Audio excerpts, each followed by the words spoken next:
هەموو ڕۆژێ ئەبینین کە بە بەرچاوی خۆمان مردوویە گەنێژین، بەڵام لەسەر قەبرانەکە جگەرە ئەخوێن. جگەرە یعنی وەرە سەیری کە بچۆ بۆ سەر قەبران، ئەوە کەسێک کە مردووە، ئەوە تەواو بوو، پەیوەندی بە دنیاوە نەما. ئەوە ئێستا ئەگری ئەگەر پیاوی چاکە ئەڵێ خۆزگە چاکەی زیاترم کردایە.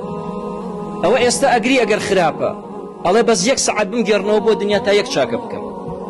ئەویش لەولاوە مەجلیسی گاڵتە و گەپ و فشقیات و گاڵتەکردن و غەیبەتکردن و جگەرە خواردن لەسەر قەبرسان.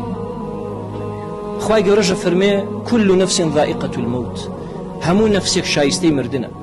پێغەمبەرەکەشی فەرموویەتی صلى الله عليه وسلم زوروا القبور فإنها تذكركم الآخرة، بچن بۆ گۆڕستان لەبەرەوەی بیری قیامەتان نەخاتەوە. بۆیە خوای گەورە دەفەرمێ وإنما توفون أجوركم يوم القيامة، ئاوا کە دەمرن لە ڕۆژی قیامەتە پاداشت و ئەجرەکەی خۆتان وەرەگرن. بەڵام بزانن فمن زحزح عن النار وأدخل الجنة فقد فاز، ئەو کەسێک کە ڕزگاری بوو لە ئاگر وەچوویە ناو بەهەشتەوە ئەوە سەرکەوتووە. زەمان چێ ئێستا ئێمە ڕزگارمان بوو بێ لە ئاگر؟ کێ زەمانەت تەکا کە تۆ ئەهلی بەهەشتی؟ کێ زەمانەت تەکا کە ئەو هەموو خراپەیەت کردووە هەمووی لەسەر حساب نەکراوە خۆتیاچی؟ ئەگەر هەر ڕۆژێ 4 خراپەشە کردی بێ بزانە چی لێیە بە ساڵەکە، بزانە چی لێت، تەمەنەکە و هەمووی تێپەڕی، تەفسیری 4 ئاەتت فێر نەبووی، 4 حەدیثی لەبەر نەکرد، ئەچێ خوێنی بۆ بەکالیۆریۆس و بۆ دکتۆرا و بۆ ماستەر و بۆ هەتا پڕۆفیسۆری ئەڕۆی، بەڵام هیچ لە دینەکەی خوا شارەزانی.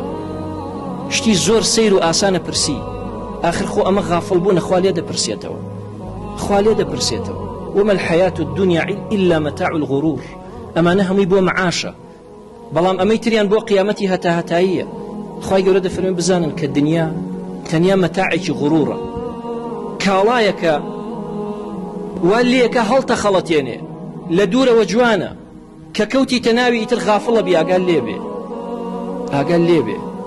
بۆیە پێغەمبەر صلى الله عليه وسلم فەرموویەتی ئەکثروا ذکر هادم اللذات، زۆر زیکری مردن بکەن، زۆر بچن بۆ سەر قەبران، زۆر بیر بکەرەوە ئەو منی ژەمرم، ئەوە ئەچمەنە ئەو گۆڕەوە، ئەوە پارەکانم هەمووی بەجێ هێڵم، ئەوە خزم و کەسوکارەکانم هەمووی ئەڕۆنەوە بۆ ماڵەوە، هەمووی تەنیا 2-3 ڕۆژێک کە سەهەرە نزیکەکانم ئەگەر بگرین تر دوایی دەسەکەنەوە بە پێکەنین، ئیتر من ئەچمە ئەرشیفەوە هەر باسیشم ناکەن.